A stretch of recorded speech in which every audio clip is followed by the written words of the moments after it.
Hey guys, and welcome to today's rant. Because I just watched a pile of shit on telly. It was awful. West Ham 3, Chelsea 2. How are West Ham scoring 3 goals against Chelsea? I mean, I know the backline's shit, but I don't think it's that shit. 3 goals. First goal was disallowed. It's disallowed because of VAR, and it was a wrong, and it should have been a goal. But thank God it was disallowed because it would have been 4-2. But the same guy who scored the actual first goal scores this disallowed goal from a corner. The corner comes in, it sort of hits Antonio, and then he sort of puts it in.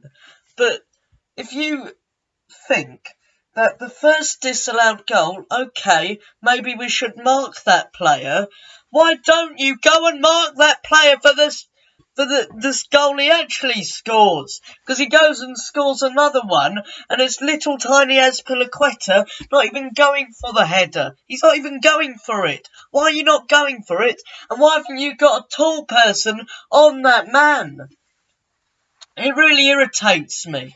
If you learn once, why can't you stick it in your damn head that you need to mark that person because he's a threat in the box? They just don't understand anything. From these corners, Chelsea are shit. I think they had, I don't know how many corners they had, but I can tell you that most of them ended up in goals, or disallowed goals for that matter. The only person who did anything on the pitch for Chelsea was Pulisic. He earned 2 fouls that resulted in goals, and he seemed to actually be fighting for his place. You know, if 2 players joined today, doesn't that give you a bit of incentive to go forward and push for your place? Doesn't that give you a bit of incentive? No, you don't dance around, prance around. You get your work done, you get goals, you get assists, and you get what the team needs.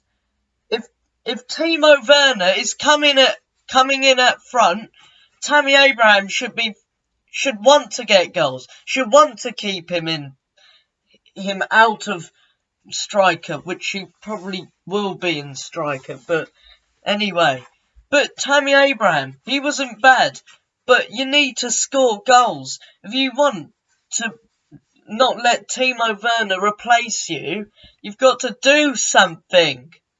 Same with Ross Barkley. I barely saw that bloke. He was really good against Leicester, but against this West Ham team, who just seemed to stand at the back and defend for the whole 90 minutes.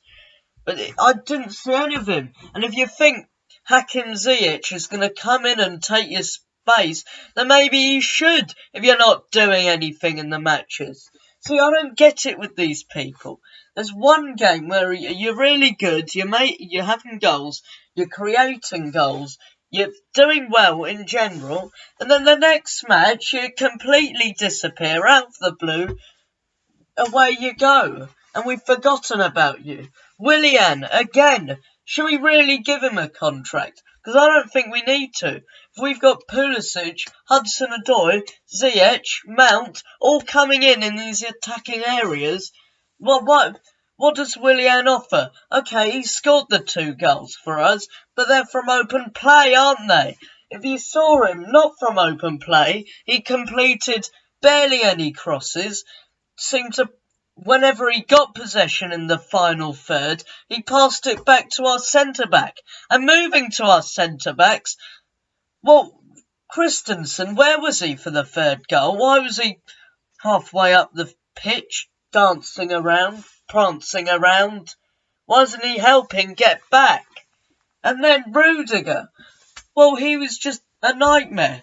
First of all, for that 2nd goal that Antonio scored, you give away a potential penalty, and then, because the play goes on, you just decide to stand there and let him waltz in and score.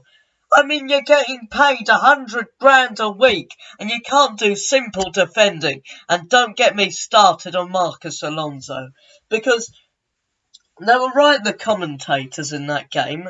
Yarmolenko was sort of in line with Alonso, and Yarmolenko's running, and what's Alonso doing? Prancing around. What is he doing? Get some action going. Learn to run. If you're at left back, you should learn to run. This is why we need someone who is fast, who can run, who can defend. And someone like Alex Telles or any of them, I really don't care as long as they can do the job and not prance around like that shitting Marcus Alonso. The bloody bastard. Who else wasn't great? Kante was average. Didn't really see much from him. Didn't see the tackles that he normally does. Had the occasional shot. But yeah, didn't do much. Loftus-Cheek wasn't bad. I guess the subs sort of gave us a spark. But you're not doing anything when you're a sub, are you? If you're brought on, you're meant to impact the game. I mean, seriously. I saw a cross once. I'm going to sneeze. I saw a cross once that someone put in. Pulisic is there. Where's Giroud? Why isn't Giroud in the 6-yard box? Because that's his job.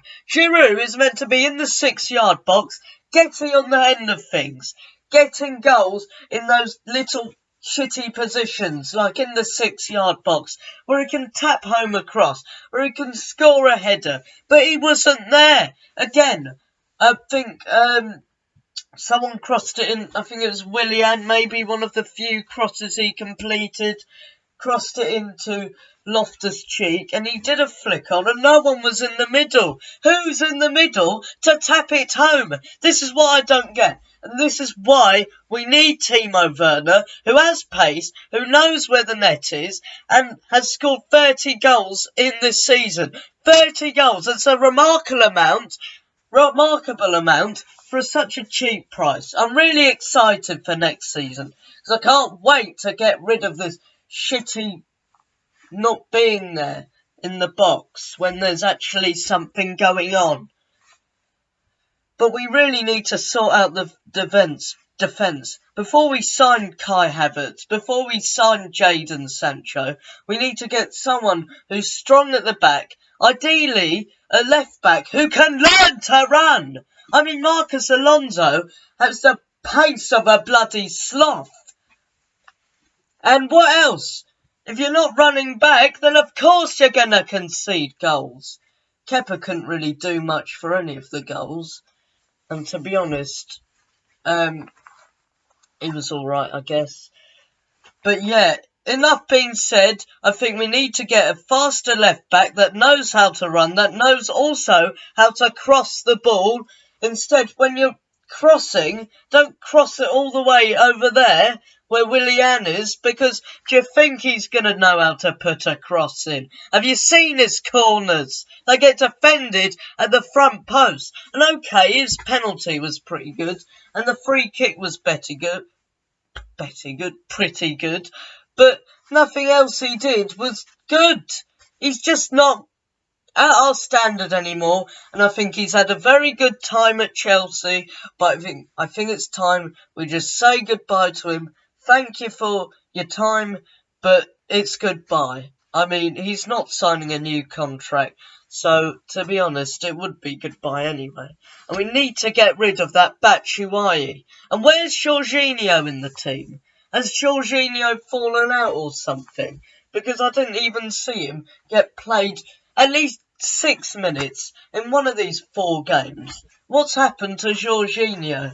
He could have connected the play. He could have done his passing over the top to create space or whatever the hell he does.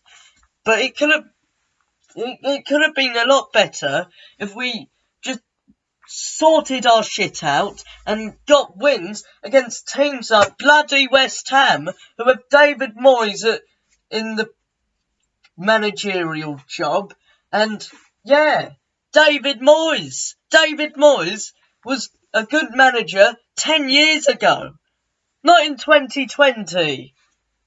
Honestly, I'm fuming. This loss opens up a gap So then Man United, Wolves can stop. If we had won this today, we could have gone 5 points above Wolves, 5 points above Man United, and we could have gone into third, 2 points above Leicester. But no, what do we decide to do? Lose to the shittest team in the league, West Ham. Well, they're not that shit.